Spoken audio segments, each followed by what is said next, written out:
State Wars Hockey Podcast number 46, coming to you straight from Long Island, New York. Tim McManus and the mayor himself, Greg Thompson. What's going on, buddy? Oh, Tim. Yeah, just another day. Looking forward to this podcast with the one and only David Reskey, the man, right? Man, the myth, the legend himself. 100%. But yeah, nothing going on. I know you had a game last night. I had a game last night. Two different teams. We both lost. Yeah, I don't even want to talk about last night's game. It get me all fired up again. Yeah, my game. We had a short bench. Played against a really good team, I thought. Billy Pascali and Jordan Mula and Coach D, Danny Healy, Tommy No in net, a couple other guys that you might not know. Sushi played, Billy's girlfriend, and Jonathan Krumholtz. Yeah, Puglia, who plays on the Aces. They have a real good team. It was me, a hurt Sean Carney, Charlie Mott, who's almost 50, Jason Muro, who's 45 now, and then we had little Leaves playing with us, and it was a tough one, and we had Keith Johnson in that, which helped, but they're too deep, they're all Big over. Leaves reffing? No, I guess he's still out. He's still hurt. Still concussion protocol? Yeah. But little Leaves said, he's doing well. He's hanging in there. All right. Well wishes to Scotty Beans, Leaves. Good guy. We'll see him at Winter Wars East Adults in a couple weeks. He'll be reffing for us there. Hopefully he won't get hit in the head with any pucks there. I guess he got hurt in an arch turn in Pittsburgh, got hit with a puck, and he was out for the count. So, yep.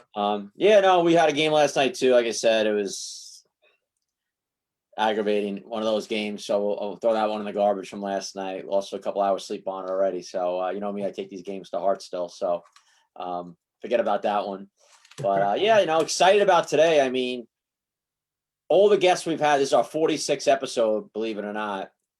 And I think if you took a poll around the whole country, the guys that have been in the sport for the last 15, 20 years, and voted on just the most genuine, nice guy in the game, someone that no one would have a bad word to say about, someone that just gives, and does anything for anybody, I would have to think Dave Reskey be at the top of everyone's list if you know him. 100%. I was going to say the same thing. I mean, not a nicer guy in the world. We've been around a lot of hockey people throughout our years, but none better than Dave Reskey. I mean, The guy does it all. He's always there for you if you need anything, and just always so happy too. Even when you could tell he's just miserable, he's always got that smile on his face, willing to help, and none better than he's such a good guy. I mean, the guy. Is that my end or your end echoing? That should be good now. Okay. Don't you want to punch guys like that in the face once in a while, though? They're always happy. They're just always smiling. Never Reskey, though. Right? It's like, dude, get bad once in a while, we'll talk about it with him on here, but, he came with us. He was our equipment manager for Team USA in Barcelona 2 years ago. And I don't think I could have made a better choice for someone to come with us for that. And just, I know you helped him out with a lot of little things, but he did such a great job for the team. Man. Everything was taken care of. I mean, he was, an assistant equipment manager for the Anaheim Ducks, which we'll talk about also. So he's got the experience, but just again, always there to help out. Never takes offense to having to do a job for somebody. He's there for the guys. And, some of these guys can be prima donnas, right? Even at the roller hockey level, need their skates tied for them. So Dave was there to do everything we needed. And then some. I mean, I knew he'd do a great job, Greg, but he did even better than I thought he would. Yeah. And we'll be excited to have the dream team back together, me, you, and him for World Championships in Columbia this summer. Yeah, man, looking forward to it. We'll talk to Reskey some more about it, but I remember the days we'd be doing laundry, which was basically every day, for the guys, and just lugging those bags, across town to the laundromat. It wasn't too far. Yeah. But, when everything's soaking wet, your shoulders just killing you. We'd be switching arms. I think we'd be holding one strap each. It was right in the neck, but got it done. Got it done for the team, and it was all, honestly, Reskey. He'd be running back and forth. We'd be going to the store, be grabbing stuff for the guys. So probably grabbed a little snack on the way in between, Dave. Dave. Oh, yeah. Get a little some Bravos or something, or Yeah. those places you love to go to. You guys are looking for those falafel places or whatever that I can't stand that you guys are all over. What else? What do you guys call them? Um, the Greek things, Yeah, if you had a name for them there, you were yeah, not gyros, but yeah, like basically gyros. yeah, You guys had a name, you kept calling it. yeah. There was the name of the place we kept going to And too. maybe Dave will know. But Yeah. I can't stand that stuff. I mean, I think I just had French fries while you guys were all eating that meat. I was like, oh man, it was like cat meat to me. I couldn't eat it. Oh no. But Great. Dave, great guy. We'll talk a lot about him. I just watched the other night. It was a part of our intro there. A little more money, more problems. Biggie Smalls just had a documentary from him. Hit the waves on Netflix a couple days ago. So I checked that out the first night. I was a huge Biggie Smalls fan back in the day. Definitely an album of choice for the snipers. On our road trips with the younger guys way back in the '90s, we'd be blasting Biggie. So it was pretty fun to watch that documentary and relive some of that old music and stuff. So I had to play that today. But did you get to watch it yet, Greg? Yeah, I watched it. I had it in the background one day, so I didn't watch it fully. But yeah, I mean, obviously a lot of the stuff, but there was some pretty cool interviews with You guys like, know? the close family friend who lived with the saxophone guy, and Yeah. just that one story with the drugs near the windowsill. His mom thought they were dried up mashed potatoes and threw it all out. Yeah, yeah, yeah. What do you think about that one? I'm not buying the mom's BS, to be honest, with the whole thing. I mean, maybe that I'll believe that she didn't know that was drugs and threw some stuff out. But she plays way too innocent for me of not knowing that anything went on, had no idea he sold drugs. And, it wasn't until he was dead that she found out and said, I'm so mad at him. I just don't know how you could be that dumb. I mean, her son was dropped out of school. He's hanging out all day. And I know she was a teacher, went to work or whatever, but I'm sure he's flashing cash around. He's got all this equipment. I'm sure he had a nice watch on. He's dressing, decent, back then. And do you think he made all this money flipping burgers? Like, where do you think this money's coming from? So either she's the dumbest person on the face of the earth, which I don't get that from listening to her. And like I said, she's a teacher. Yeah. I think she just looked the other way on her, or she's just trying to make herself sound innocent now for people jumping all over her. Like, how did you let that go on with your son and not jump in there, whatever. But I just thought that was really funny in that she made it like she had no idea that he was ever selling drugs or any of that stuff. Yeah, pretty crazy stuff, and it's crazy to see. Like, I guess he'd go back to Jamaica, every year or so, and learn some new slang from the Jamaicans. I guess they were saying, and he kind of used those in, the slang words in some of his rap songs. Yeah, and yeah, it's pretty neat stuff, and it also incredible that his grandmother was still alive to this day. I think she was like 90 late years 90s old now. Yeah. Yeah. So. Yeah. And he died at what, like 23? I mean, he was a baby when he died, really, if you think about it. But those two albums, man, are as good as it gets. But I don't believe his mom didn't know. I believe his mom didn't know as much as I believe Tupac's still alive. It's like, I definitely don't believe anything she was saying with that. But it was, it wasn't a great documentary, but it was okay. And just to hear the music was pretty good, and do some of the street rapping he was doing and, and that kind of stuff was always kind of fun to see the old footage. Yeah. But, just good stuff. But yeah, watch that, and actually just started watching that second season of The Sinner last night. So I didn't get to watch the second season. So I started watching that, and I enjoy that kind of stuff. So that's pretty good. Sinner's great, right? You like the first season? First season was great, yeah. So watching that, and it's really it. We got Joe Simpson online here saying what's up to the boys, and our buddy Vishal Solansky, from India, saying hello again. And I know what do you call it? People were asking about masks. We wear masks down here in tournaments and stuff. So basically, Christine McRush was asking, for our tournaments, at least down here in like PA and stuff, you got to wear a mask in the rink watching and whatnot, but you don't have to wear a mask when you're actually playing the game. But, in the locker room, you're supposed to. I know no one probably does, but, but I've been playing at Skate Safe. You play at Skate Safe, Rapid Fire. Kind of get dressed, there. You don't use locker rooms, just get dressed in a chair, basically, which I don't understand the real difference. But and then you go on the rink and play, and then you go home. So you're on the bench with the guys anyway. Exactly. Yeah. But hey, It's like being at a restaurant. You can't get it from eating, but if you stand up, take a piss, you could get it. It's just whatever. Like I say, I don't agree with half the stuff, but I'm a law-abiding guy. It's not a big deal to me to put my mask on. So they do it to get through it, and hopefully in the next couple months we'll be through this garbage. So yeah, not the you know, biggest deal in the world. got Adam saying what's up, fellas, and Joe Simpson agreeing, saying Biggie, hands down, best ever. So I would agree with that. Us East Coast guys got to stick together when it comes to Biggie. Yeah, I'm just curious to see where he'd be at like this day. If he was still alive, like where his rap game would have gone. Like would have gone like really commercial, or like Jay-Z kind of did. Would he? Oh, if he did, Yeah, or even Tupac too. Like those guys had some rhymes. It's Definitely just amazing. You think about it, that culture. Half of them are talking about stuff like guns and all this stuff, and they're not even part of that really anymore. And then stuff happens, guys are getting shot, and it's just sad that all had to happen to these guys because, they're kind of getting away from that. You think about it, Biggie sold drugs for how many years, never got shot. He gets into the music industry and he gets killed. Like, it's kind of ironic and crazy if you think about it, right? Yeah, man. And Tupac too. It's just crazy how both two of the all-time best rappers in the game, are done. They're killed. So Funny story. I haven't told you this one. So we're driving the other day in the car, and I'm with Sydney and Casey, as you know, my 9th grader and 6th grader girl, and Michael Jackson comes on the radio, a song. So my older one says, "Is this Michael Jackson?" I'm like, "Yeah." She's like, "Oh, he's still alive." I'm like, "What?"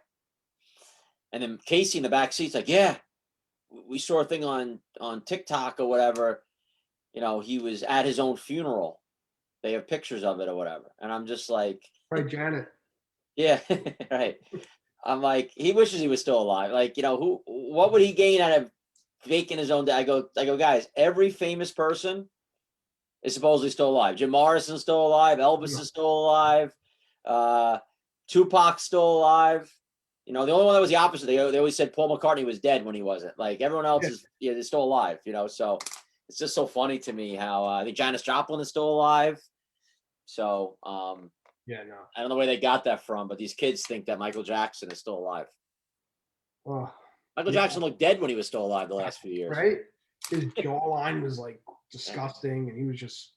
And you know me, I was a huge Michael Jackson fan until that other documentary that Neverland. Oh man, I deleted that. I deleted every Michael Jackson song I have on my computer. Yeah, it's hard because you got so many good songs. As a kid, man, I was a kid. I had the glove at one point. I think I had a Thriller jacket at one time when I was like 12. I loved them. Oh, geez. Yeah. I'll be in the car on the radio, and Michael Jackson pops on, and I'm listening, and I'm like, oh shit, like I gotta shut this stuff off. I'm just kind of I'm against them now.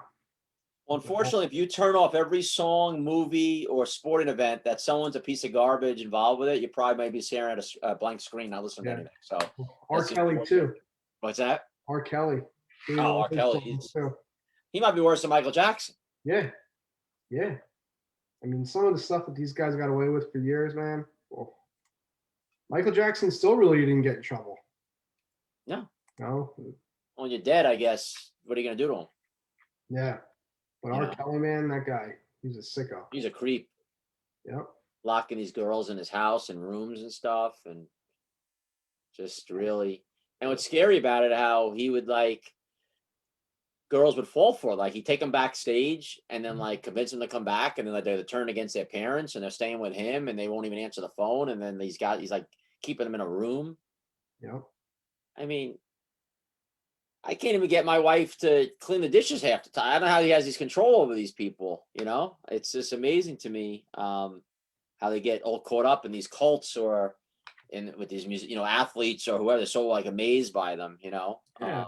Pretty scary stuff. Like these kids just feel proud and accepted, and wow, like Michael Jackson's really bringing me on and taking me to his house. And what was crazy about Michael Jackson was more the parents to me. That was crazy. Yeah. There's that one family where they met him. They didn't even know him. Yeah. And they left to go on vacation and left a kid back at the ranch with him for like a week. Yeah. And the kid was like 8. Mm-hmm. I don't even want to leave my 8-year-old with you for an hour, let alone, like, Oh, thanks. you know what I mean? Like, you don't trust anybody to do and you to 2 weeks or a week, whatever it was, to stay at Michael Jackson's house, and you don't even know the guy while you're going on a family vacation. Does that make any sense? So weird. And then the mom, remember the other one? They booked the hotel and they put her on a different floor, and her kid was staying in the room with Michael. Like, well, she's on a different floor in the hotel. It's like, but they almost like look the other way again because they know they're getting attention, they're getting money, and the kids are getting, all this stuff, and it's crazy. It's like these, same thing like those gymnastics, USA gymnastics girls that the parents, some of them were basically like in the room when the doctor was doing things to them, but they like look the other way because they're afraid to say something because then their kid might not make the Olympic team or whatever. And they almost like allow it. It's sick. That was another good documentary too. Yeah. Was that American? What was that called, that one? Yeah, American something, right? Yeah, but yeah, we watched that during quarantine. I remember that. It's pretty good. Yeah. Higgs wants to say, you guys really talk about Michael Jackson. Love this podcast. Yeah, Higgs. We can talk about you for a while if you want instead. I heard some things about you lately. Yeah, you had a big birthday too.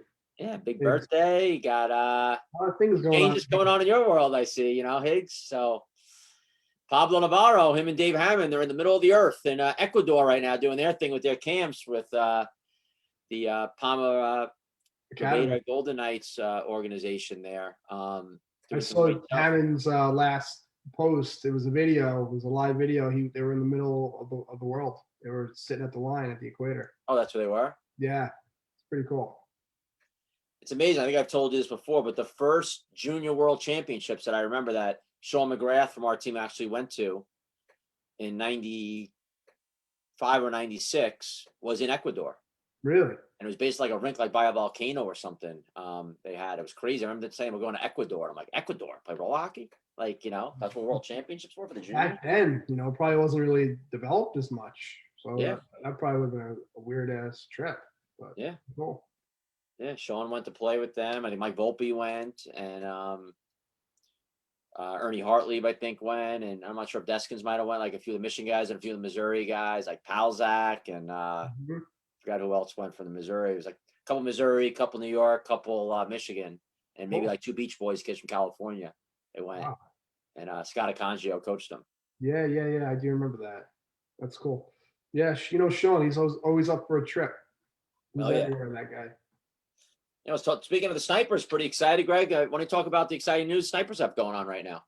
Yeah, man. So, a couple months back, Tim and I got approached by Chris Hoysick to, maybe help out with his program, his Alkali program, Alkali Rebel program. And they wanted to get to the next level. And, he wanted to kind of step back from the coaching side of things and, become a manager. So he asked if Tim and I would get involved in coaching his teams. So, we'll be coaching the 14U and the 16U teams. And then, Derek Kern, longtime sniper, he's got his younger kids playing. He's turning his teams into some sniper teams. Like 6U and 8U they're going to have? Yeah, 6U and 8U. So that's pretty exciting. And looks like Coach D is going to be hopping on board as well with his 10 under team. Yeah, so we're going to have like a whole array of junior sniper teams starting up, which I think we figured out the other day. It's been since about 2006. About 15 years. Since we've had a youth team in the sniper program. So pretty exciting stuff. And you're looking to get some new kids playing, some ice kids playing on the wheels. And I'm real excited. We're not looking to steal players from other teams. We're just looking to start fresh and just get some new kids involved. And I just think it's a neat thing, especially for the local area. And I think these ice kids will really benefit from it. And, as we've seen throughout the country, there's, so many ice kids playing roller hockey these days, especially in the Michigan areas, the Missouri areas, and Southern California areas. So I just think it's a no-brainer. And to get some of these ice kids involved, I just think it's awesome and it's exciting, so. If you really think about it, what's kind of cool, I was thinking about this the other night. You got Mission Black Ice or Unified Black Ice. I'm not sure what they're called now, but, they have obviously an amazing pro team. And then now, Jason has a lot of youth teams under that program. Mm-hmm. And you got the Palmer Beta Golden Knights pro team, and then now Dan Costanza's whole Illinois group is going to be the Palmer Beta Golden Knights program out of there. Yeah.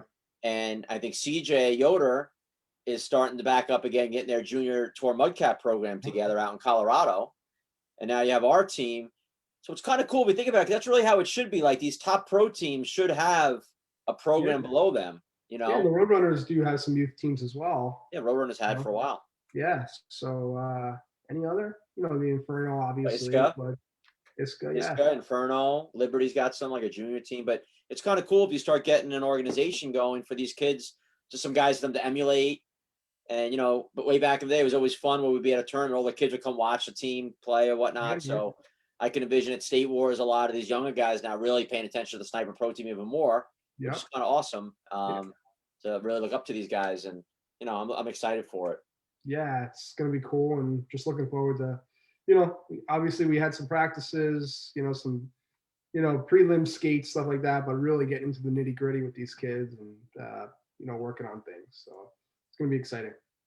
The best part for me is we're going to try to do it the right way, like we did way back in the day. And I think that's why we were always so successful, where we had an organization, they practiced, they were a real team. It's easy, not it's easy, but anyone can grab 8 guys from around the country, go to a tournament, do well. I mean, that's not really coaching, So we want to get guys, practice, make them better, build everyone from that team up and have a good team. And you may not be the best team in the world, but get better. And I think that's what really makes a real team for these guys. And I've told you before, I know you're the same way. I'd rather finish in second or third place with my buddies than win a tournament with the guys I don't even know, and I just say goodbye to and hello to at the tournament and leave, Yeah. You want to be with your boys or your girls. So I'm excited for that for these guys, and hopefully get good coaching for them and teach them the right way to play. And I'm excited for it. Yeah, I'm looking forward to it as well. But yeah, I guess tomorrow's Friday. We're doing a skate with the 6Us and the 8Us tomorrow. So 4:30 tomorrow. If you got a 6-year-old, 8 and under kid looking to play, looking to take you from a team, come on down. Come on down to Skate Safe. Yeah. Yeah, I'm still not sure if I'll be there with you guys. I got ice hockey practice tomorrow, so I haven't gotten coverage yet. So it might be you and Derek running that, but all right. I'm sure it'll be fun for you guys. And yeah, not sure if Dino's going as well. But Dino might be there too. Yeah. So, all right. So without further ado, here, let's get the man of the hour on. We've done a lot of. We've talked R. Kelly. We've talked Michael Jackson. We've talked Biggie Smalls today. We want to start talking some hockey. It is a hockey podcast after all. So let's get Mr. Hockey Monkey on. Dave Reskey. Let's get him on here. Hold on a second.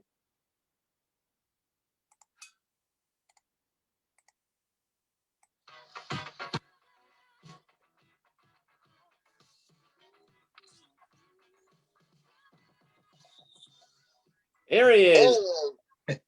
My man. Turn your volume down there, Dave. I think you got your the feedback going from the Facebook, maybe. Mr. Ducks, Mr. Mission, Mr. Hockey Monkey. He's got a lot of names. Mr. Bravas, Dave Reskey. What's up, buddy?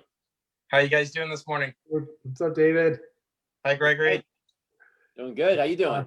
10:30 your time. Doing good. Got a day off today, so I'm just doing stuff around the house. My kids do hybrid schooling, so they're downstairs doing schoolwork. My wife works out of the house, so she's in the other room doing work. So we're all here. Cool. So do you find you do more work when you're at work or more work when you're off work and you're actually home? That's funny. It used to be that way. I've gotten better at managing that. I would get calls and texts, from people all over that, inquiring about product or inquiring about this. And I used to work a lot on my days off, to be honest. And I've just gotten better at managing that, leaving work at work, trying to have a better balance of home life. So I don't mean your work at home. I mean your wife putting you to work when you're home. Oh, yeah, I'm busy. I have tasks all day. That's for sure. You got a little honey-do list, huh? Yeah, absolutely. All about that. So I got to, you keep up on that stuff and makes life a lot easier and happier. So happy wife, happy life, right? Yeah. Right. So yeah, excited to have you on here. We were saying before you came on, obviously you've been in the sport for so many years. I got to know Dave back in I would say probably about 2006. Yep. I think it was your first year with Mission, right? Yeah. So let's talk about what got you involved. So you started out, I think, with Hockey Giant first when Hockey Giant was around, right? Back in 01. So what got you into the hockey industry in general, like, from a sales side, and what was the attraction to that for you? I'll go kind of way back. Quick summary. So I grew up in the city of Orange in California, and when I was 13 and a half, I started working at a roller skating rink. At that rink, Not 14, not 14, but 13 and a half. Yeah, I was 13 and a half. A roller skating rink, like disco ball kind of roller skating rink? Like Absolutely, yeah. Wood floor, disco balls, the lights. And I was a rink rat. I skated there all the time. I used to fold flyers and like do side work for like free passes and Slurpees and stuff like that. And finally at a certain age, I was actually able to apply. And I was a skate guard and skate counter and snack bar and doing different stuff there. And they started a ball and cane hockey league. So like the international stuff that you would see in Spain and Barcelona and stuff like that. They had the Junior Olympic roller hockey program there. So I started playing that with a couple of schoolmates. And that's really, I would say, where I got into hockey first, was ball and cane. And, coincidentally, Scott Akongia was there around that time frame. This was probably early 90s. He was a local guy, trying to help out, wanted to help out in coaching and stuff, kind of right around when he started AKS hockey. And in Southern California, around that time, the RHI, was huge, exploded with the Bullfrogs, the LA Blades, the San Diego team. And so street hockey, rollerblading, I mean, that stuff was out of control. So the ball and cane hockey evolved into a Wednesday night men's league that was on, rollerblades and with one of the first kind of entry level pucks. So we were playing not only ball and cane, but, quote unquote, indoor roller hockey on this wood floor. And then from there, I got into recreational ice hockey kind of at a later start, probably around 14. I think I was a freshman in high school, started hockey, and then played club hockey all the way through juniors. From there, I came back from college from Minnesota and got a part-time job at an ice rink in a pro shop. I had a couple buddies, a little bit older guys that had worked there, and they said, "Hey, we're looking for some part-time work. Do you want to work in this pro shop?" And I was like, "Yeah, that sounds great." I'd say growing up, I was pretty much of a gear nerd or a gearhead, like really into gear. Knew a lot about the products, studied products. Always wanted to purchase gear. In ball and cane, I played goalie. And then when I started playing the street hockey and puck hockey, I started, playing out. And in ice hockey, I played defense as well. So I was super into the gear and getting into this, part-time job. I think I worked 3 days a week. I was super into sharpening, super into the gear. And that kind of evolved into some other part-time retail jobs locally at other rink pro shops. And around that time too, I had a really close close friend. Picture of Dave back in the archive, Greg, teaching the guys how to dance at the old rink. Yeah, it's like Travis Fudge there, a little Tommy Neer action right there. And I had a really close friend that worked for Sugar Grip Hockey. He was a sales rep, and he had got me in contact with the Bullfrogs. So I started doing game day equipment during all the Anaheim Bullfrog games. So I was on the bench in the locker room, probably when I was about 15 through 19 or 15 through 20. Every summer I'd work in the locker room. And I just ended up just kind of having this huge passion for, this equipment manager type role and working in pro shops.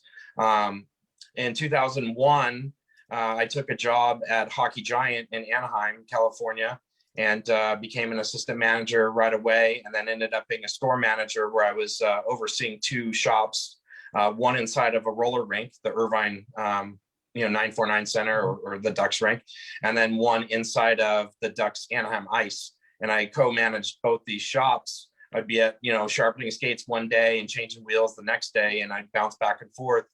And so I worked at Hockey Giant for 2001 to 6. And I worked in our Minnesota location for about 6 months, 1 year as an interim position, and really got to meet a lot of people, ran into old college, mates and stuff that I had gone to school with in Minnesota. And towards in 2006, Narch was going to be in Toronto that year, and State Wars was in Bensenville that year. I believe it was year 2 of State Wars. Yep. And I was kind of my role at Hockey Giant evolved. I was retail, and then I was into the buying side of it. So I was a buyer for a year, and I was commuting about an hour each way to work. And I was kind of I was looking for a change. I still wanted to be in hockey, but was looking for a change. And I had interviewed with Mission for a junior product manager. So I was going to work under Justin Hoffman. That was the role I was interviewing for. But I really didn't have the experience of materials and products and things like that. So it didn't really pan out. And then for Hockey Giant became a sponsor of Narch that year. And my role was to take a mobile pro shop from Southern California to Toronto and set up this pro shop.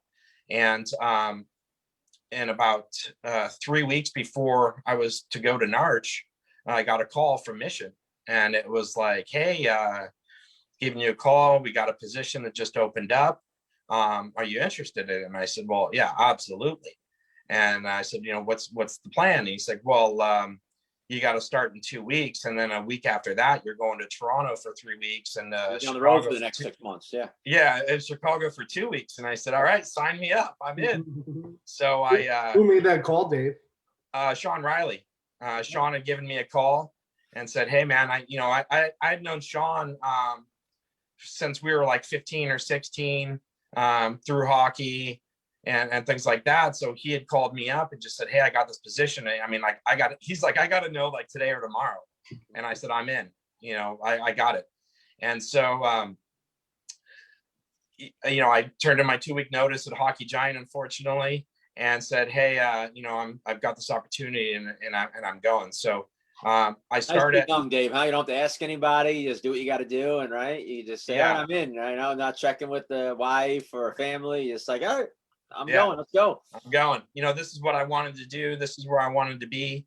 I love roller hockey. It's where I really kind of started, in hockey altogether. I love ice hockey. I love roller hockey.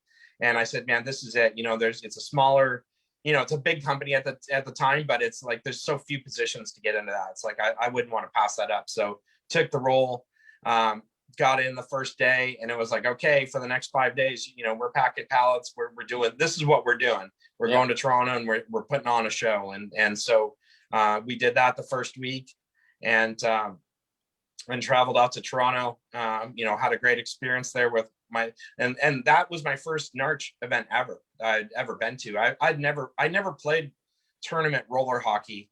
I didn't, Coho Cup or Airs or Pacific Cup. I never played any of that stuff until you were dancing in quads at the discos, Right. Yeah. I would say my first thing was like Top Cat hockey, in my early 20s is probably the first tournament I ever played.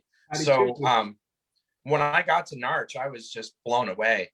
Just the amount of people, teams, how the event ran. And so, I was with a coworker, Dana Ritchie, if you remember Dana, of course.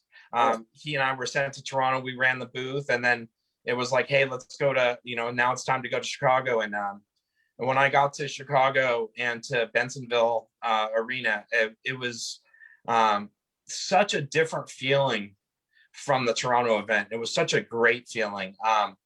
Just a different, like almost a whole different group. Like you saw some of the same people, but you saw so many more different people.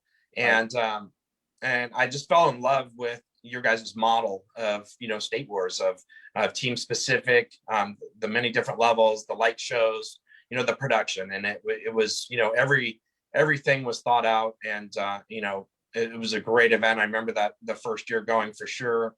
We had a really nice booth. We had a great time. And From there, I was at Mission. Mission got bought by Bauer Hockey in 2009, and then was there for another 3 years, where we, worked on both Mission and Bauer roller hockey products. And then went to Monkey Sports in 2012. So I've been there almost over 8 years. Crazy. And Monkey Sports is the parent company that has Hockey Monkey, Baseball Monkey, and Lacrosse Monkey. So we just focus on those 3 sports. And really, our main focus is the hard goods, the equipment, the sticks, and service. We provide a lot of service, with stringing ball gloves, stringing lacrosse heads, sharpening. We do a ton of roller hockey conversions. Ton of roller hockey conversions, tons of product, tons of skating. So that was my first State Wars. We actually modeled the head of that logo on the jersey from you, Dave, right there. Yeah, that was a great time. I don't know if that was year 1 or year 2. That was year 3, actually. Yeah, it was 2007. Yeah. Okay. Yeah, 2007 in Bensonville still. Yeah, First 3 years loved in it. Bensonville. This photo's from AAU, I think in 2011 or 12. You got a head up, Greg. You can't teach Yeah, that. you can't teach it. Oh, Yeah, head that up. was a really good time, really good events. And definitely miss being at those events. I definitely miss booth life. It takes a toll on you. It would be 30 days to recover from those, being gone, 5-6 weeks. It'd be 30 days out to recover. But definitely miss going to those events and cherish the friendships that I've made, all across the U.S. People that I still talk to a lot. And the international travel too was really some good times. Germany. I was talking to Joe Cook earlier today, and there's our buddy Dave Reskey, Dave Zarum with you there. Yeah. So pro that picture. Yeah, I just talked to Dave yesterday. Talked to Penicky yesterday. I mean, I still really keep in contact with a lot of people. Yeah. That's John and I in double IHF. Yeah. I think that was 2011 or 2012 in Ingolstadt, Germany. What an incredible experience to be in a European country. This was in Germany as well. Yeah, that's in Germany. This was Karen from remember Ernie's friend from Florida? Yes. She was German, and this was her friend. That's right. That was Dave's first wife there. Yeah. That's right. Hey, I was talking to Joe Cook earlier today, Dave, and he said that he remembers your interview with him at Mission. And he said, he could tell right away that you were nervous and probably drinking water like you are now. And, he realized quickly you were a pretty big sweater. And he said by the time the interview was over, you were just a puddle, just soaked. And he just still remembers that. Do you remember that, Dave? Or you remember? I don't. I vaguely remember the interview. I definitely remember the sweating, and I'll tell you, at every Narch, every day at Narch, and every day at State Wars, I'd bring an extra shirt in the backpack, because after we would set up every day, I'd have the collar of my shirt would be down, half my chest all wrinkled out, so I'd have to get a fresh tee going. But yeah, Joe's a really great person. Coincidentally talked to him yesterday, and we keep in contact a lot. The best part about Joe and the funniest kind of surreal thing is that when I was 16, 17, and 18 working in the Bullfrogs locker room, I'm changing this guy's wheels and doing stuff for him, and I didn't really know him at the time. Who would have known 10, 11 years later I would actually be working for him right. At Mission Hockey, and he's a great friend, great role model, someone I would look up to, someone that I've learned a lot in the roller hockey business. And I think the RHI was such, for Southern California hockey, was such a big influence, where it brought people like Joe Cook, Shane Arsenal, Ken Murchison. It brought those guys from other parts of other leagues from Canada, where they all still work here, reside here, and are still involved in roller hockey. So it was really, big time for roller hockey. And I hope and pray that it gets back to that level one day, where how big and popular it was. If the rinks have rolled up in California, maybe we could get there again. I know. But they, let's talk about, from 2006 to 12, you also had a little part-time gig helping out with the equipment with the Anaheim Ducks right there. A little locker room gig. I know you were doing some of the home games. You weren't the equipment manager. You were you're the assistant equipment manager, I guess, right, for the home games. Yeah. So talk a little about that experience, especially. I'm assuming you were there for one of the Stanley Cups, right? Yeah, I was. So I'd just taken the job at Mission in was July of 2006, and I had gone back to Hockey Giant in Anaheim one day just to check in, kind of obviously as a representative Mission, check on their POP, check on their stuff. And my old assistant manager from the roller rink that I worked with at the Irvine Center, he said, "Hey, I've been doing this Ducks equipment job, and I'm going to I got to quit it. I'm going to go into the police academy. Do you know anybody that would want to do the work?" I was like, "Yeah, I'm your guy. Yeah. Like, don't tell anybody else. Don't Yeah. ask anybody else. I'm in. Like, Yeah. I'm in. What do I got to do?" And he's like, "All right, we'll show up." It was like, show up December 28th on, at 4 p.m. at the Honda Center. We'll get you going. So it was December like 28th or 29th of 2006. Worked my first game in the locker room against Dallas. We had a game a couple nights after that on New Year's Eve. And, I didn't care. I was like, New Year's Eve is nothing to me, with this opportunity. And fast forward 6 months, the Ducks beat, Ottawa Senators in the finals. And, there I am, in the midst of this Stanley Cup celebration at the home rink. It was pretty unreal. And I felt like, why me? Like, how did I fall into this, and obviously I don't, take any credit or anything of them winning the cup. I just happened to be at the right place at the right time. And Come on, Dave, you had to be part of it. Is your name on the cup, Dave? No name on the cup, no ring, nothing like that. Was definitely at the celebration. At the end of the game,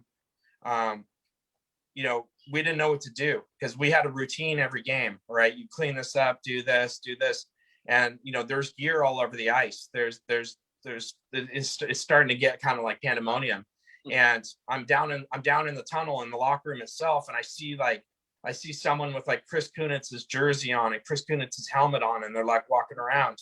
And I go to my superior, A-Man, and I said, "Hey, A-Man, like, what do you want me to do? What should we do right now?" And he's like, "I don't know, man. I've never been here, but just go grab some beers and let's rage."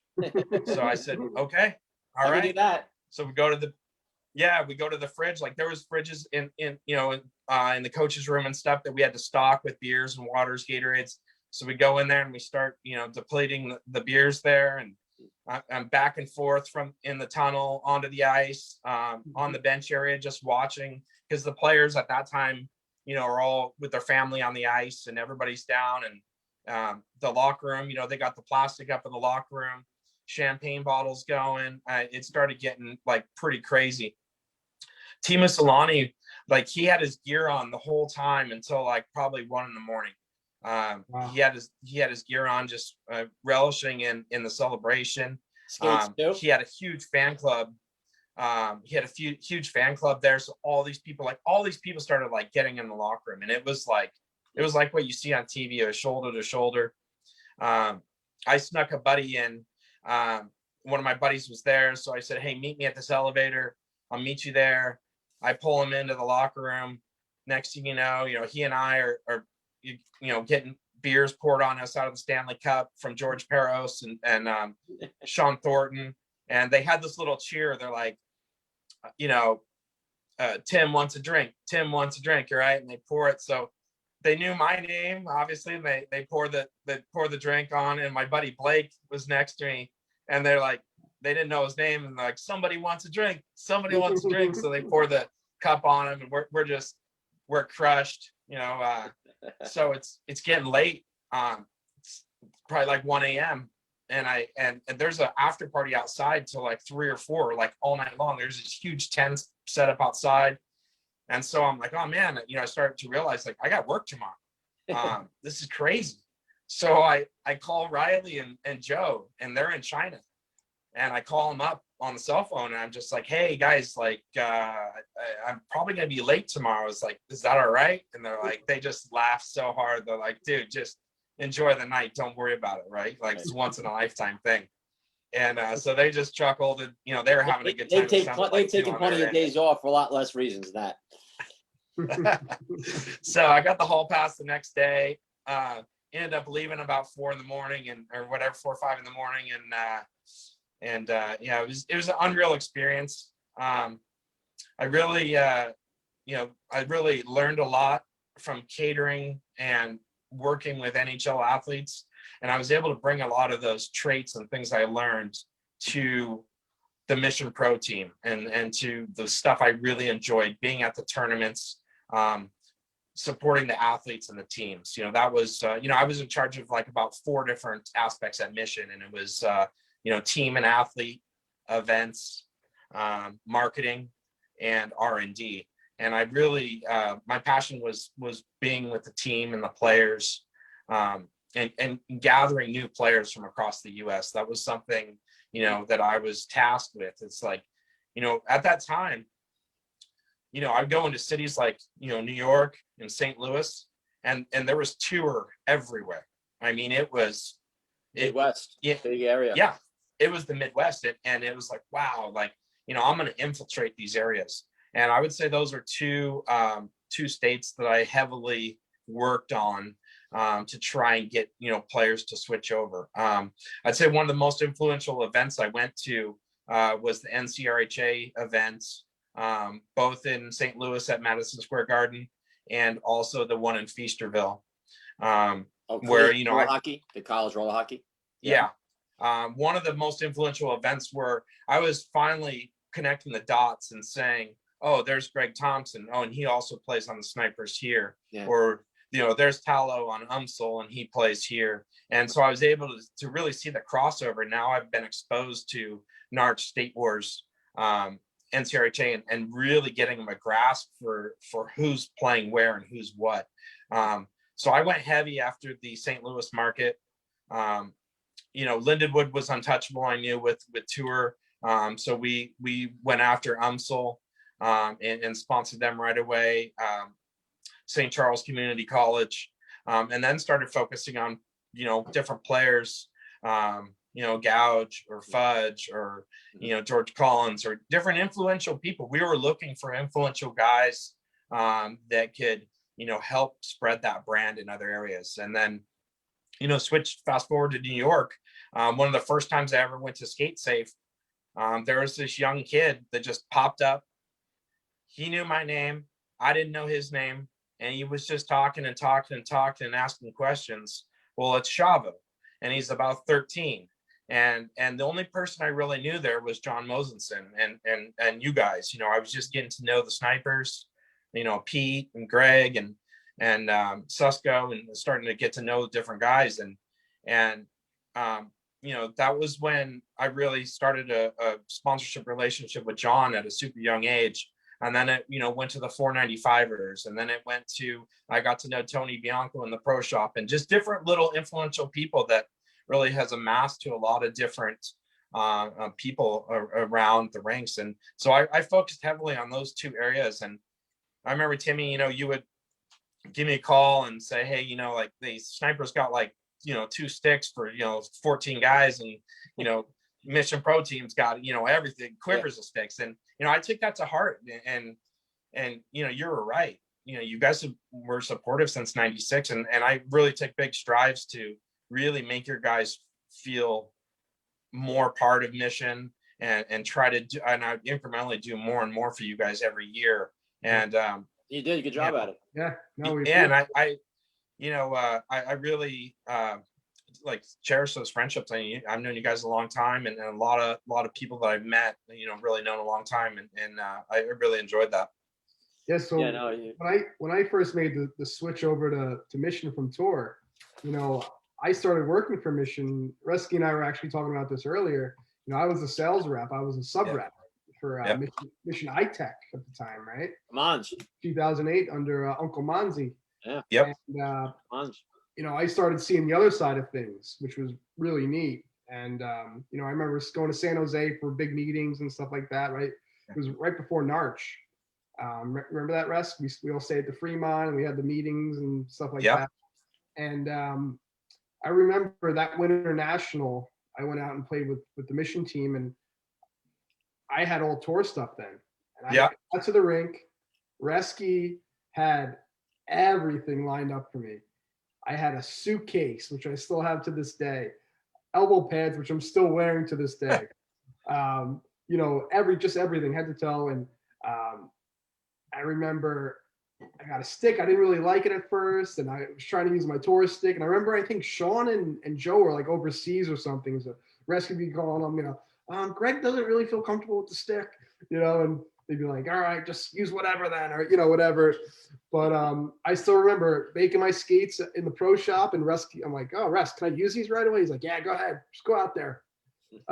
So I remember baking my boss skates and getting out on that rink and using them for the first time. So yeah, I have a funny story about that. Actually, I was thinking about that this morning. That's why I kind of asked what year that was. Yeah. It was 2008, and I think it was Winter Nationals in Irvine. Yep.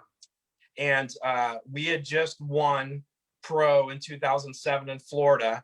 Mm-hmm. So we were coming off, you know, coming into Winter Nationals, and we didn't have quite all of our guys. Yeah.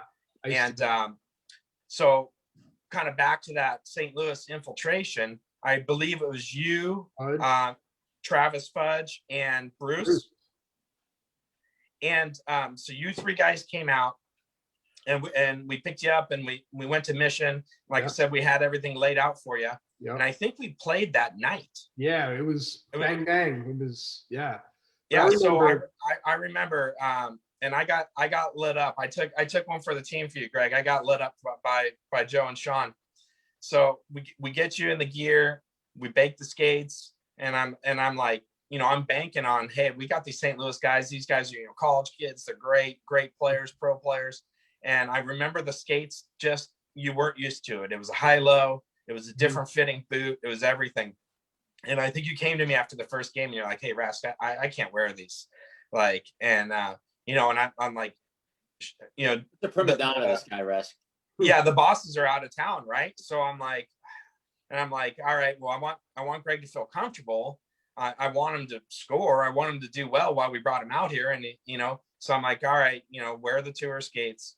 And so, man, no more than 5 minutes after the end of that second game, I get a phone call, and there must have been some secret texts or something that went international. So I got a phone call, and these guys are about 20 Heinekens deep, and they're screaming at me like, what in the heck? He's an employee. Why is he wearing this? Blah, blah, blah. And I was like, all right, I calmed them down. We'll get this situated for Saturday. You know, it's just, you know, we need more time. This was a rush job. Like he needs different wheel, different skate, everything. So that was a pretty funny, funny story that Dave, that was always my biggest critique with sponsorships for us. It was always so difficult where you'd plan stuff, and because of budget times or, you know, supply, demand, whatever, we'd have all these months to get our stuff. You wouldn't get it, and we're practicing. And then you get to the biggest tournament of the year, and you're handed your gloves, you're handed some skates, sticks.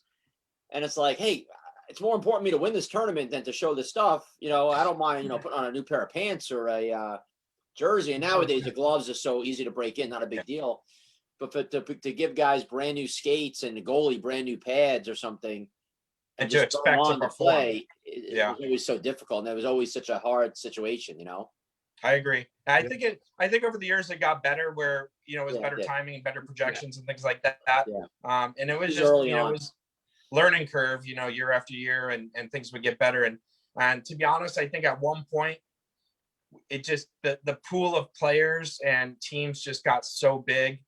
You know, I remember, you know, I had pretty detailed documents of sponsored athletes all across the US of what size this and what this. And I can remember that list being, 50, 60 guys. And, at one point, especially when we were purchased by Bauer, things got more corporate in the budgeting and hey, we got to tone this down.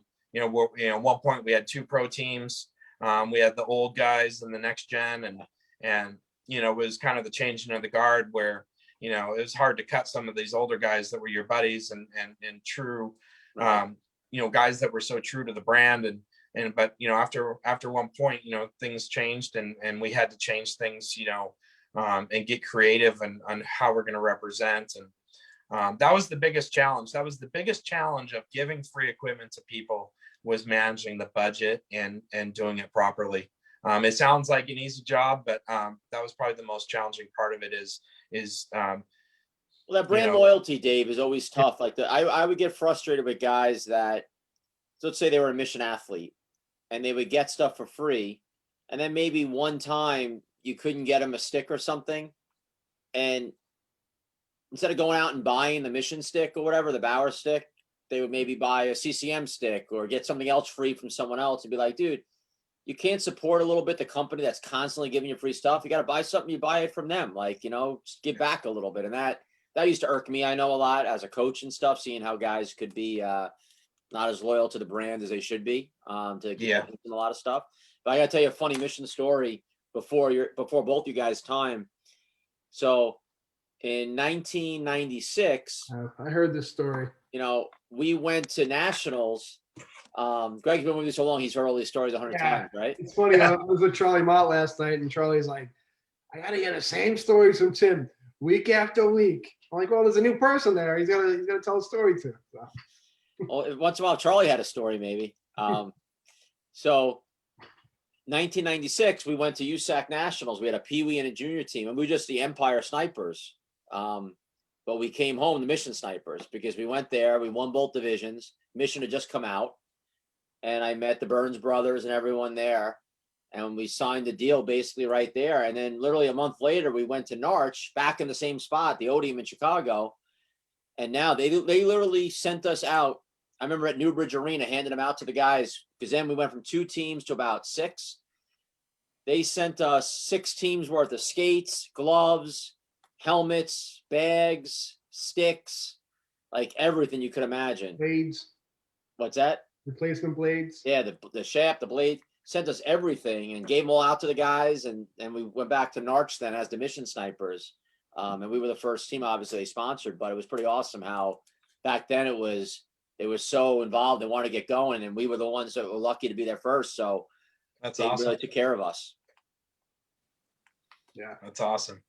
Yeah, so I got a clip here from State Wars. This was back in Cincinnati. I'm guessing, 09. State Wars 09, 4th year. But this is a young Dave Reskey at the booth. Oh, State Wars 5, it says, Greg. Oh, State Wars 5. Yeah. We were there 2 years 2009. ago. Yep. 2009. Yep, 2009. Hey, I'm here at the Mission Roller Hockey booth with Dave Reskey from Mission Roller Hockey. Dave, how's it going? And how's your State Wars 5 experience been going so far here at the Mission booth? Tim, by far the best event out of the 5 events. The flooring, the lighting, the new light and surround sound that you guys have for the championship arena is awesome. With 250 teams here, teams from Canada, it's a great mix of players. The talent level has really grown over the last 5 years.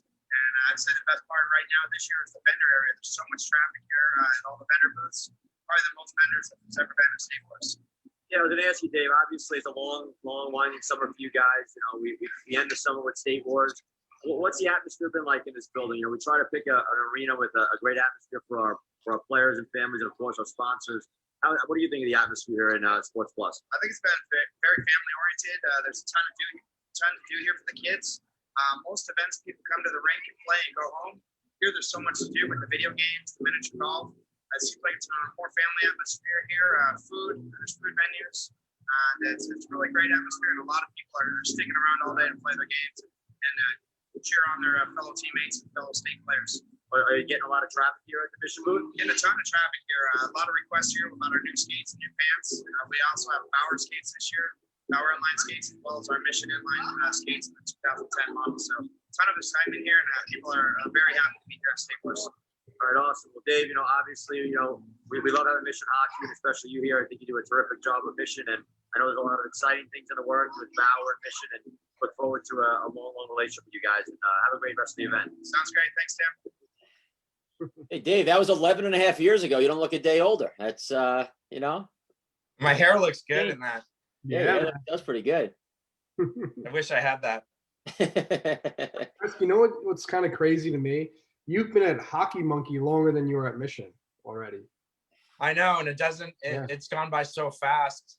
The 6 years at Mission were just compiled with, being purchased by Bauer and working one way with this group, and then being acquired and working in another way. And then, we would travel to New Hampshire to our corporate office. We would travel to Toronto, to Montreal. So it was really great to see, working in retail, then going into the manufacturer side of it, and now being back into retail. I've learned so much, and it's a great attribute to have been able to do that. Met a lot of great people at Bauer Hockey, and it just some unreal experiences. I think one really cool part of the job was the research and development that we started once we were part of Bauer. The research and development team is based out of Montreal, and we were asked to test certain products, whether it's sticks or skates, chassis. We would test this product on a weekly basis in California with a vast number of those players that I talked about as the sponsor athletes. And that started to become a really big event where we would have 25 to 30 guys come out, where we would rent the rink, and specific guys who could fit into this X amount product would test this product, and then we would sit down with them after and review the product, get their feedback, documentation, pictures, and send this product back and things back to Montreal. And we would really just evolve and develop these products based off the experiences and feedback of high level players. We had a really fun time in Detroit one year, where we worked with Dave Zarum in a rink that he was managing at the time, the Detroit Mission Stars. The rink. Yeah, it was the rink, right? It was it was actually the new old rink. Yeah, exactly. Yeah. And we were set up there for about 6 days with guys from Montreal, from Bauer testing team. And we had, a variety of different ages and players, and people come in and test product. That picture that you actually posted earlier of myself and Dave Zarum in those Bauer jerseys, that was from that event, the Montreal Tribe jerseys. Yeah. And it was an unreal experience. I know for us staff that were there, it piggybacked on a tournament. I think it piggybacked on a tours tournament. Okay. If I'm not mistaken. We ran one there too. Yeah. Yeah. Midwest. Yeah, I don't know if it was you guys, if it was State Wars or tours. I don't remember, We had but our Midwest Wars there. We had a Dumars and there. yeah, that's what it was. Yeah. Yeah, it was piggybacked off your tournament. That's exactly what it was. And I remember Skylar Hoare was out there with us, Frankie Negretti, and a bunch of different guys, and from the tribe. And it was just a great experience. And Dave and I talk about that all the time. And we're hoping. I haven't seen Dave Zarum in I don't know how many years, but our goal is to meet up this summer in St. Louis. We talked yesterday about it, and we have overlapping dates where my kids are going to be playing there and Dave's going to be playing there. And I think so Dave's putting in a 75 and over team in State Wars this summer. So he'll be there. Hey, little guy. That picture right there, that was a year ago, just over a year ago and a week ago. And that was one of the best weekends I'd ever had with my kids. The memory just popped up. That's why I'm so fresh with it. We went to a Ducks game that weekend against the Knights, which they love. They played their first State Wars event, which they had an incredible time. We had baseball that weekend. We did so much that weekend, and it was an unreal time. My kids talk about State Wars all the time, especially my older son, Nolan. Mm-hmm. We're destined to go. We didn't go last year, obviously. things were up in the air. We didn't have tryouts, and we weren't really associated with the team at the time. So our plan is to definitely go this year. We're actually going to book stuff like today and tomorrow. Now, Dave, what's your youngest son's name again? Gavin. Gavin. So is Gavin still a goalie? Yeah, Gavin is the goalie. Yeah. And So what is it like for you as a dad, like the difference of being a goalie dad as opposed to, a non-goalie dad? Watching a game, it's got to be a whole different experience and the stress of it, I would assume. It's absolutely crazy. I'm like that crazy goalie dad. However, I'm just quiet. I don't bang on the glass. Do you move down to the side he's in every time? No. Are you that dad that does that? No. No. I always love the goalie dad, Greg, that does that runs down to the other end and they got to hit the glass and tell him what to do. And I'm like, dude, I just threw this guy a soda and he dropped it. He's telling the kid how to, play goalie. Yeah, no, I'm not that. I usually kind of hide in a corner and just hope for the best. I can really just, preach and talk about, sportsmanship and trying your best. I try to do everything in my power to get them on the rink, to get extra lessons, to have a goalie coach, power skating, whatever the case is. I do everything with my means that I can do. I haven't played hockey myself in probably a long time, 6 months. I've played probably 2 times in the last year, and I love hockey. I'm so focused on my kids right now, and I deal with it all day long with the general consumer, and that's the last thing I kind of want to do sometimes is go to a rink at 10 o'clock at night. Right. With the guy just sharpen his skates or whatever. So I'm really into with a bunch of beer leaguers asking you for free shit, right? Yeah. Right? But I definitely need to get back into it. It is a good escape. It's a great sport, and but yeah, both boys play roller, and then my younger one plays ice hockey as well, club ice hockey, and he really enjoys goaltending. And it's a great time. They do baseball as well. They're doing baseball right now this season. And then last year we did flag football and soccer too, but we were going crazy. We had sports 7 days a week. So we're just going to keep it with 2 for now. Dave, one of the things that when I think about Mission all the years, there's 2 things I think about. I think about the people, of course, and for me being with Mission since day one, I had, so many different people involved. And, obviously you mentioned Frankie was with us and Justin before you, and obviously Joe Cook and Sean Riley before he was in charge. He was on the Joe and Tommy Neer, Georgie. Who? Georgie Barber.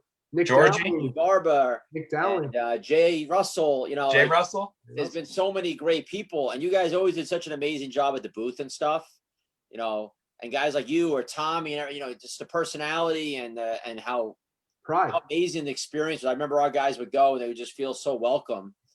And that's what it's funny now when I have conversations with Bauer about what to do different. I always talk about that booth, how you guys always did it.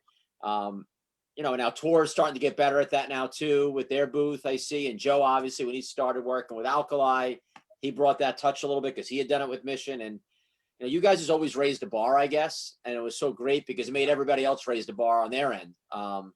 And obviously you always did it with a smile, which was always amazing. But you guys always did such a great job. So let's turn the page a little bit here. So 2 years ago, I had reached out to you out of the blue about an opportunity to come to World Championships with Team USA in Barcelona to be our equipment manager. Obviously we talked about your experience with the Ducks, and I know all the stuff you've done with us with Mission. So it was a chance to get the band back together a little bit, and have me and Greg together for a long period of time overseas in a beautiful city. Obviously, it was an amazing trip, and you did an amazing job. Talk a little bit about, if you can, just what that experience was like for you, from getting the call to being there to everything about it. Like, how'd you feel? Well, I appreciate you guys inviting me to do that, and it was an unreal experience. Absolutely loved it. I think the hardest part of the whole thing was all the courses and things that we had to take and do for World Safe. There was so much preparation to go into it, just with the flight and with everything and a long travel. It was an unreal trip, something I'll never forget. It went by fast. It went by too fast. The group of guys, the players that we went with was an unreal group. I only knew about half the guys. I probably only knew 5 or 6 of the guys that went. And after leaving that event, I feel like I known all of them, for a long time. All the guys were super great. The Black Ice guys were just super nice, everybody's so appreciative. That was a good spot, by the way, Greg. That was a good spot, by the way. Remember that? Yeah. On the beach there, overlooking the beach. Yeah. It was an unreal experience. I love international travel. I love seeing all the different teams from other areas. That was probably my most favorite part right there, was the practice rink. We had a great time. They treated us so nicely. They were doing everything for us. And those first 2 days when we were at practice, really, I could just feel like the team building. And there was just so much talent there. Every player was so talented. That was a great night as well. I know you love that night. I was going to say, I know you're a foodie, so that was. I am a foodie for sure. Best tapas place in Barcelona, right there. Thanks to our buddy Killian taking us there.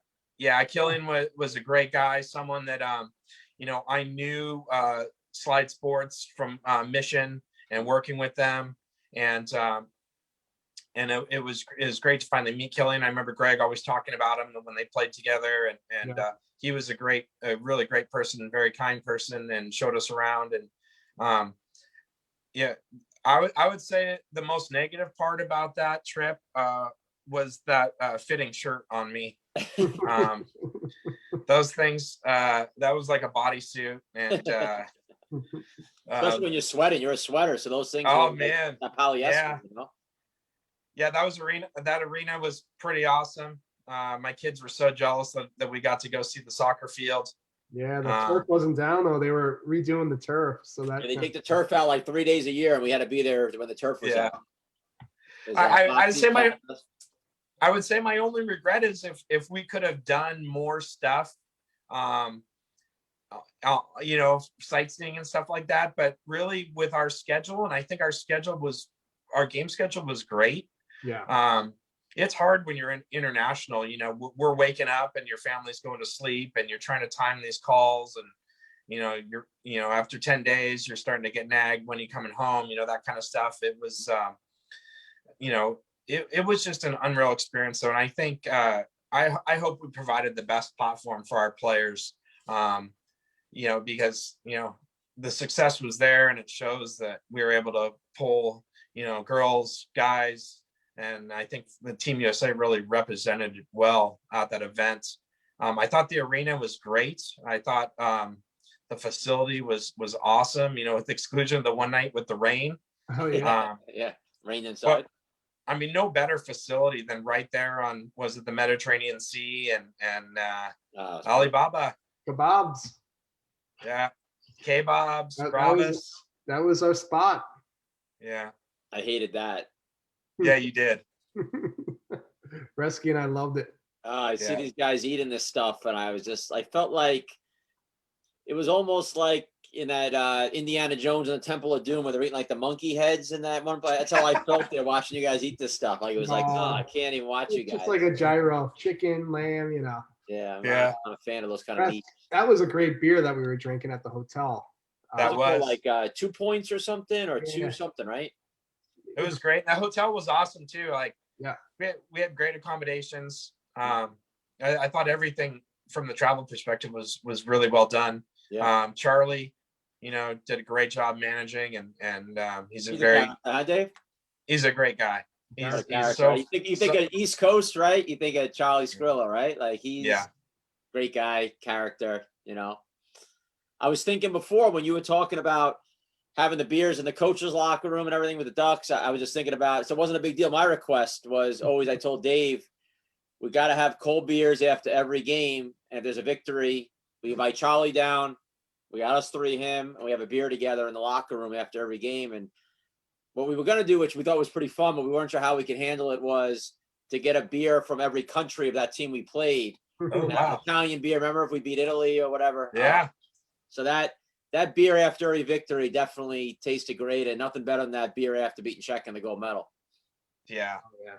That was unreal because if I recall right, we lost to them in round robin and then came back and beat them. Yeah. That was probably one of the most intense games I've ever witnessed, been a part of, seen a live sporting event. It was a great win. And the guys just every game got better and better. Those guys are all high level players, and it was great the lines that you had. Each line, snipers and black ice and West Coast or whatever. But Hollywood.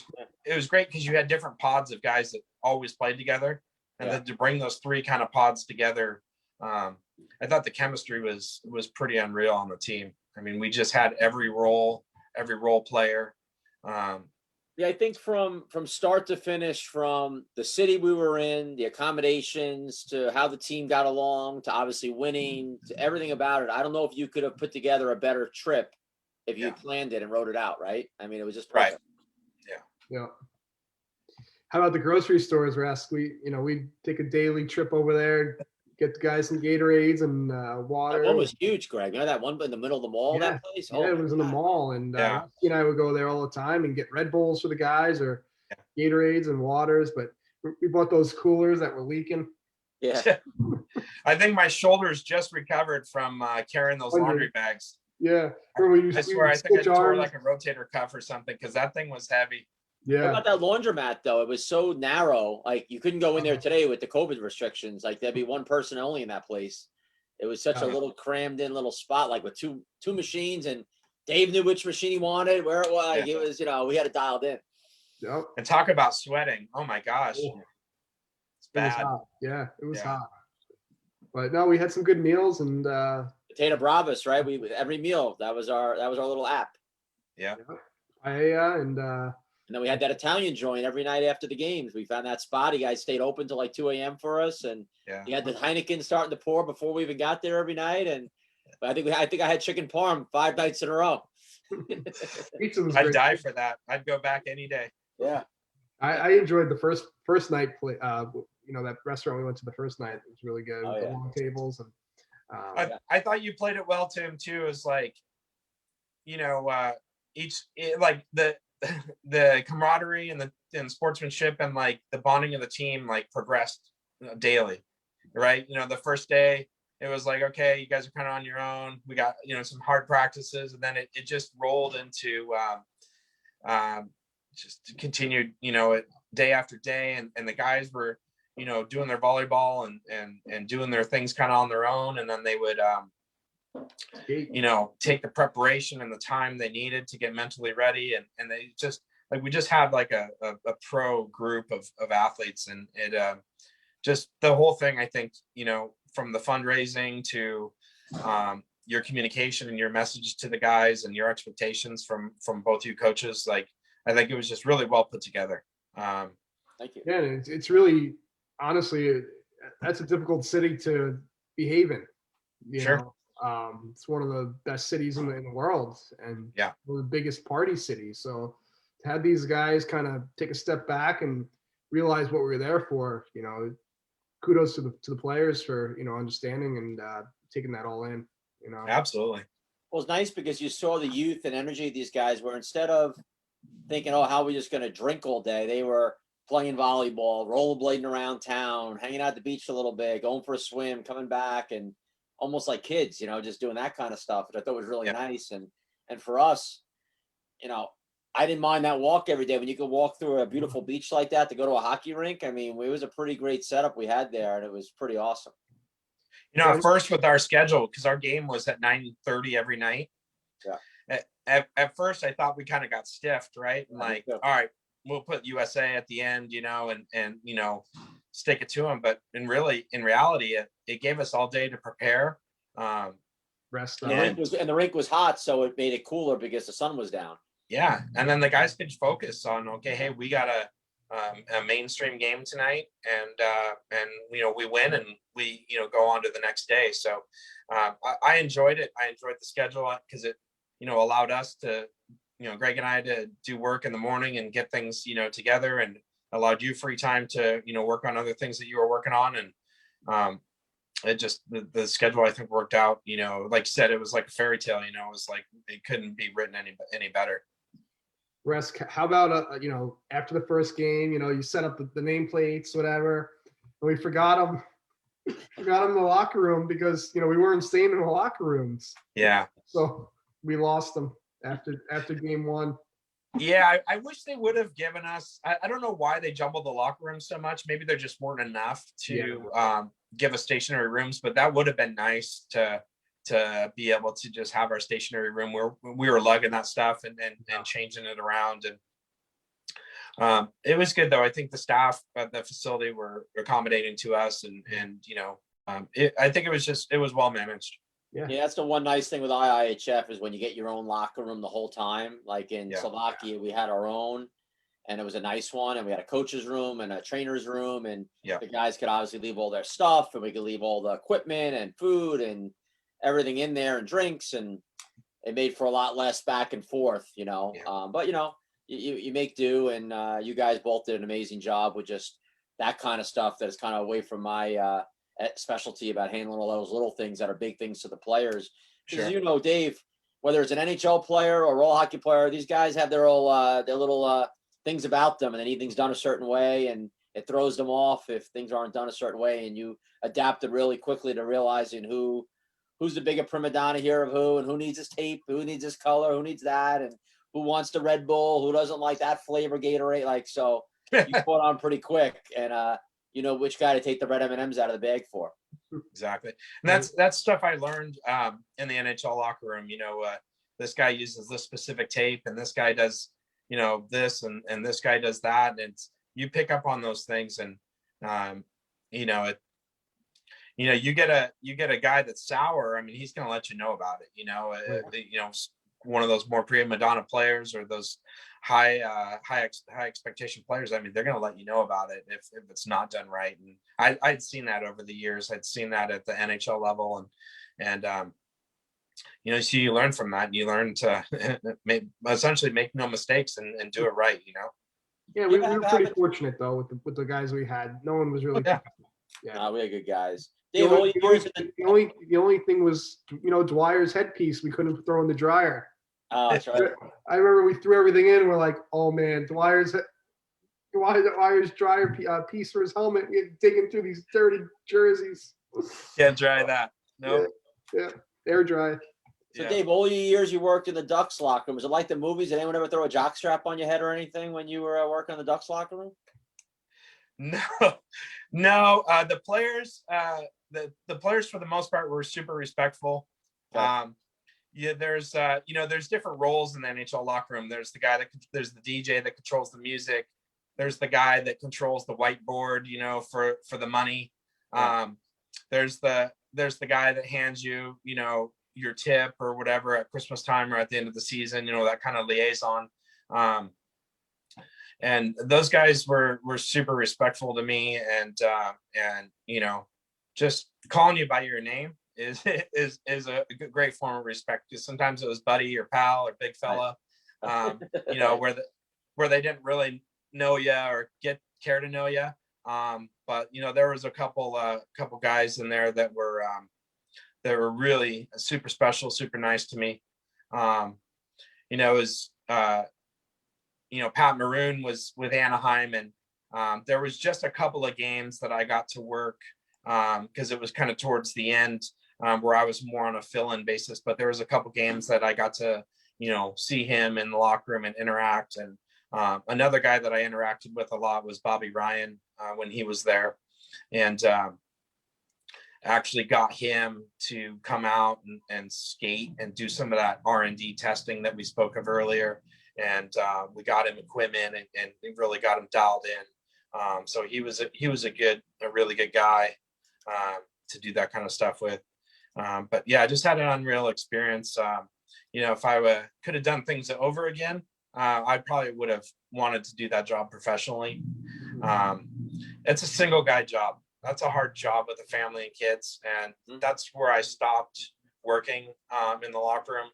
At the time I was working at Mission. I was moonlighting in the Ducks locker room, and I was coaching high school roller hockey. And, with kids at home and infants and stuff, it started to kind of take a toll on you. I would go to Mission from 6:30 to 3:30 and then drive directly to the arena and be there from 4 to midnight.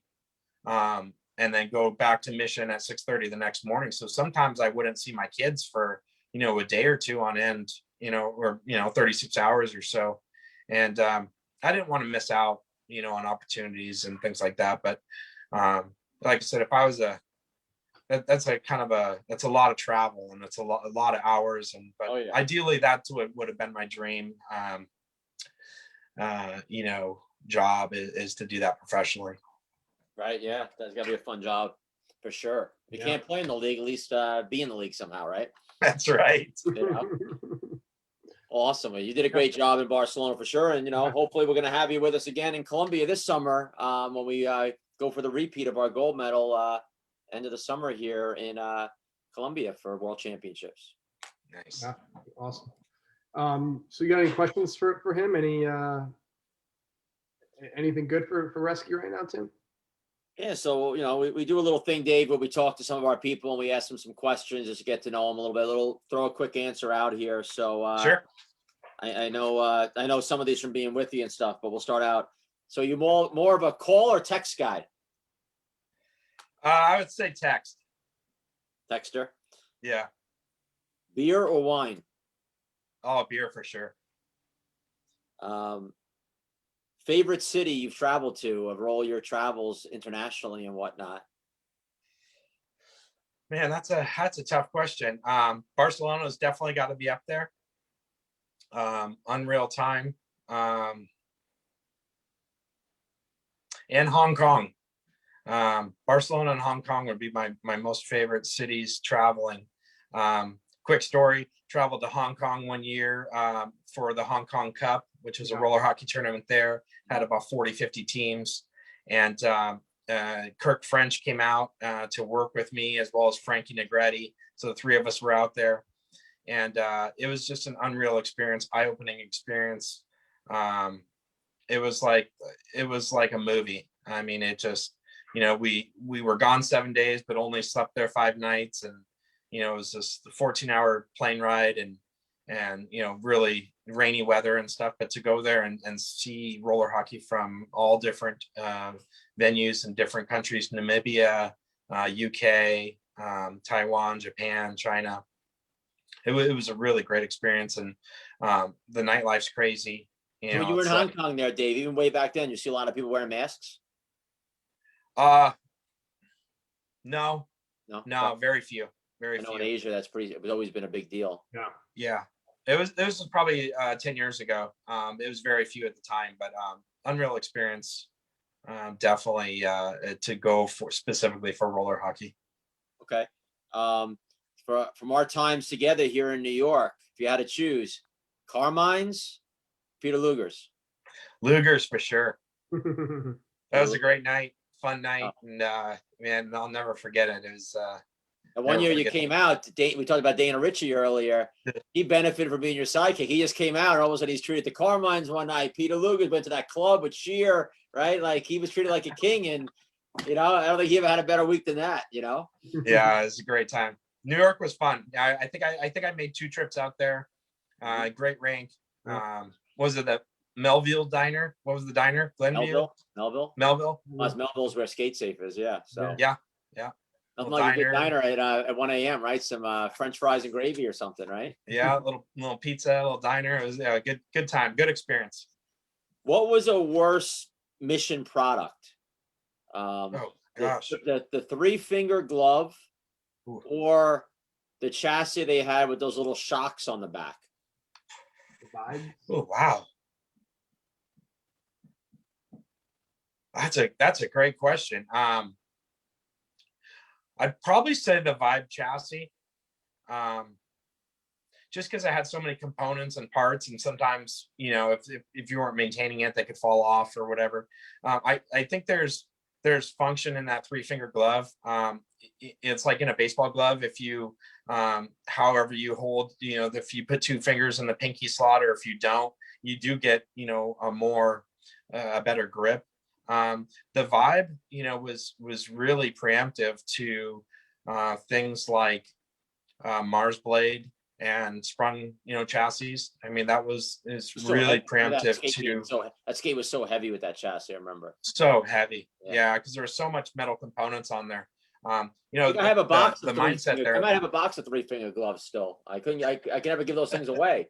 Yeah, I never wore that, but that one thing about Mission at the time is they were trying to just be so different and really set themselves apart from the competitor, and really make innovations that they had a story to back it up with for better performance.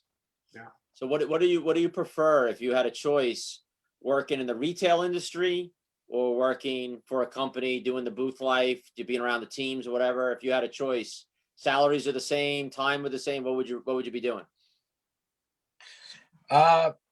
I really like the team management, player management. Mhm. Kind of sometimes almost see yourself like as a small time sports agent. Mhm. You're trying to place players and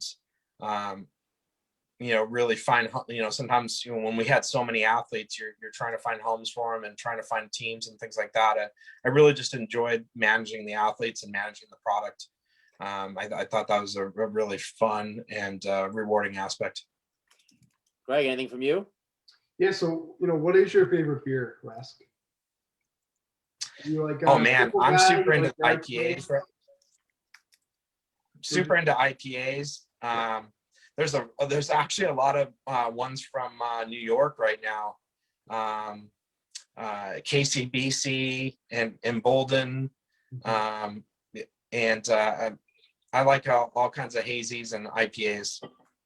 Awesome. Same here. Yeah. Resk, we know you're a big foodie. What is your favorite food? Oh man, you got me. Bravos. Probably, yeah. I really enjoy chicken parm. Yeah. Wings, burgers. Yeah, I'm pretty plain. So A chicken parm, by the way, at Carmine's, Dave. That's Yeah. beat that. It's, so D, yeah. all of the above. Yeah. Yeah. Yeah. How about that steak we had in Barcelona on the slabs? I mean, that was pretty cool too. Oh yeah. Unreal. The Yeah. salt, like the salted. Yeah. Yeah. Dave doesn't remember if we won any games, but he remembers every freaking meal we had. I'll tell you that much in Barcelona. Oh yeah. I mean, there were times we wake up and we're like, I'm hungry. Yeah. We didn't eat yet. He's like, hey, remember that meal we had at that one night? I'm like, I think so. He goes, yeah. Did we beat Czech? I don't remember if we won that game. Yeah. Okay, Dave. Yeah. that paella was really good too. We had that day. Ooh. Yeah. With That's the insane. sangria that Yeah. remember Greg? Here's a good story I haven't told yet, Greg. So Greg had lived in Barcelona before. So he had supposedly, Dave, right, the greatest paella spot in all of Barcelona. So we get in a cab and Greg gives him the address from his phone or whatever to take us to this spot. The guy, it was like European vacation. We was like, there's Big Ben Parma. We drove around in a circle like 50 times with this cab driver. Then the cab driver is asking me questions. And I'm like, dude, you're the cab driver and you live here. What are you asking me for? Like, when we start, now the New Yorker me comes out, we're arguing in the cab. He dropped us off somewhere. We're walking around, takes forever. We finally find the spot that Greg was talking about. And we get there and it was closed, Fiesta. Yeah, siesta time, right in the middle of the day. And the woman's like, sorry, we're closed for the next 2.5 hours or whatever. And we're like, oh my God, after all this time. But then we walked around those little side river streets we had. It was pretty cool. Yeah. And it was that big sign, whatever, sangria and paella, whatever, $20 a person. And we sat down, and I'm not a big sangria guy, but it was probably the best sangria I ever had in my life. And that paella was to die for. Yeah, it was really good. And all I remember is that girl sitting next to us with that big fish head. And I was like, oh my God, Dave, sit here. I'm like, I gotta look this way while I eat, Good stuff. No, it's awesome. Now, who was the biggest, not issue, but prima donna in the NHL that you dealt with? Oh man. I would say Chris Pronger was a pretty demanding person. Really great person, really great guy. He was just had some particulars. Had to be this color sock, and it couldn't be dried, and it couldn't be this, and he demanded the attention from the equipment staff, and he was a great leader in the locker room. And it seemed sometimes if he was on edge, the guys might be a little nervous or be on edge. He controlled a lot of the emotion and tempo in the locker room. Great player to watch. I got a quick story. In 2008, I was in Snellville, Georgia for a qualifier. And I had tickets through Mission, I believe, for the All-Star game in Atlanta. And I'd coordinated. So it wasn't from Penicky? I think Penicky got us into something, some after hours thing. I don't remember. I think I got the tickets from work to go to the game, okay. But we went to some other events with Penicky. And so I had Dave Zerum. I invited Dave. I said, "Hey Dave, I got a hotel, I got a car, I'm in Georgia, I got an extra ticket to the game. Why don't you come down and meet me?" And so Zerum came down and met me. So we went to the booth, and we worked the booth in the day, and then we went to the event one night, and we were at a Nelly was there or something at a concert, and Willie O'Ree was there, and we just had this great weekend. And so after the All-Star game, we go, me and Zerum are just driving down the streets, and we're like, "Hey, let's go have a beer at this place and get something to eat." And we go into this bar, and we're sitting at the bar, and it's just, he and I are just talking, and he's just, "Oh man, what a great time. Thanks for inviting me." And lo and behold, coincidentally, Chris Pronger walks by because he was at the All-Star game. He played in it. And so he does a double take, and he sees me sitting at the bar. He recognizes me from the locker room. He's like, "Hey dude, what the hell are you doing here?" And Zerum, What are you gonna say? He said, "Hey," he says, "Hey, go get me a beer." Yeah. And Zerum looks at me, and his eyes blow up. He's like, "Are you kidding me?" And I'm like, "Hey Chris, this is my buddy Dave. Dave, this is Chris." And and Chris, is in a different room in the restaurant and goes back with his family to eat and stuff. And Zerum's like, "Are you kidding me?" And I just say, "Hey man, it was just a coincidence. Just happened to be at the right place." But that is a really funny story. And you mentioned Dave Zerum, and I love Dave, as you guys do. And Dave's a perfect example to me of one of the guys in the sport who you can count on for you, where he would go and run a mission booth for you at a tournament when you weren't going to be there, right? He would do everything, where you get a lot of these guys who are always wanting. Dave's a guy who would always help out and give back. And that's what we all love about Dave, right? He was such a big mission supporter, and he would always do what he can because he appreciated so much what you guys did for his teams, that he would go above and beyond. Tommy Neer here said, he goes, "Ask Reskey about the elevators in Hong Kong." Yeah. Yeah. They don't let you out. Or how's it work? Yeah, it was just the culture there is different, and too small, too big. Yeah, the elevators were just small, and then the traffic pattern was wrong, right? You're trying to get in, but they're shooting out, and it was crazy. That's Tommy's another person that I actually work with. Tommy Neer's with Monkey Sports now, and works in our team sales department. So we got some of the band back together, and I saw him just on Tuesday this week, and we communicate, and it's funny because we're kind of back to servicing teams, and trying to do jerseys and pants and gloves for different programs, roller programs, ice, everything. So it's really cool to be working with him again, and kind of in a different environment for him, and he's been picking it up really quick. Another great guy, great Very creative talented guy. Design. He did a lot of our sniper jerseys and stuff, and it just shows you how Dave Gregg's got connections all over the world. We got Gustavo Schwartz from Argentina saying hello to Dave, and we got Wanchek Singer from Venezuela saying hello, and everyone's saying the same sentiments. Obviously, just love Dave Reskey. He's the man. So just shows you that Dave's touched a lot of people, not just in California, but all across the world, which is pretty awesome, Dave, to see how many people you've been a part of their lives in the hockey world. But yeah, obviously great stuff here, Dave. Love having you on. We could talk for hours and hours, but we'll save a lot of this for Columbia or State Wars this summer, when I can't wait to see crazy rest dad running up and down the sidelines every time his kid gives up a goal or makes a save. There. Banging on the glass. Yeah, You're walking to the hotel. Yeah, we'll get to see the other side of Dave, there. And, great having you on, buddy. We appreciate all you've done, not just now, but since day one with us, when we were just nobodies with the Snipers, and you always helped out and made us feel like rock stars. So thank you for that. Yeah, we Thank you appreciate guys it. for having me. Enjoyed it. Yeah, it's fun. So great stuff. And I'm sure you got a honey-do list to get to, and you got some cleaning and some cooking to do. So we'll let you go and enjoy the rest of the day, bud. Thanks, guys. Thanks, Talk man. to you soon. Later, Res. All right. Bye-bye. Bye. It's our boy, Dave Reskey. Great guy and so many funny stories. And you get him, you pull a string, man. He gets going, man. He could go. He covered 2001 to 2012 without taking a sip of water. So Yeah, pretty impressive. yeah, man. He's been through a lot, and ultimately got back into the retail business, and so experienced. I mean, he was doing a lot of stuff with equipment, obviously at Mission Hockey. So for him to go to Hockey Monkey, I mean, they're probably so grateful to have a guy like him there. Yeah. Just seeing the knowledge and the experience that he has, just being in locker rooms and just seeing what the guy's like, and just incredible what he does. And it takes a special person, and it's not the easiest job in the world, dealing with people. So Reskey's the perfect guy. And on the equipment side, it's like everything else. It's like when you know what you're doing, it's like you bring a guy in your house to hang a TV, right?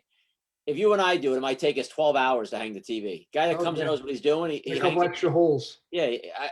My contractor came, his son, he did it in 15 minutes. I was like, that would have taken me 12 hours, what you just did. Yeah. Dave Reskey, little something stupid like just taking the earpieces out of the helmets, or putting the stickers on. He was heating things up. That stuff that he's doing it like that. And I'd be like, dropping screws and looking for, and he's just getting everything dialed in like nothing. And, just great having a guy like that. Like you said, just an ultimate pro. So, so cool. He was a big part of awesome experiences. We talk all the time about a team, and it takes a full team to win a championship. And that's why, whether you're the coach, a head coach, an assistant coach, the team, the trainer, whatever you do, everyone's got a part. Same like it's the players. You got your power play guys, you got your guys on the kill, you got guys that might be your third liners, but you need them for energy or whatever to get the guys pumped up. So everyone's got a role. And Dave definitely was a huge part of our gold medal win in Barcelona. And definitely look forward to having him back with us on the road in Colombia this summer. So thank you to Dave for all you do again. And thanks to everybody out there for tuning in to State Wars Hockey Podcast number 46. And we'll see you guys next week when we have coming on. I can announce it now because I know one of the best in the business, our boy Nathan Sigmund, is going to join us next week. And I'm sure we'll have some funny stories with Nathan, character in the sport, in my opinion, one of the best to ever play the game, next week on the SWH podcast. See you then. See you then. Take care.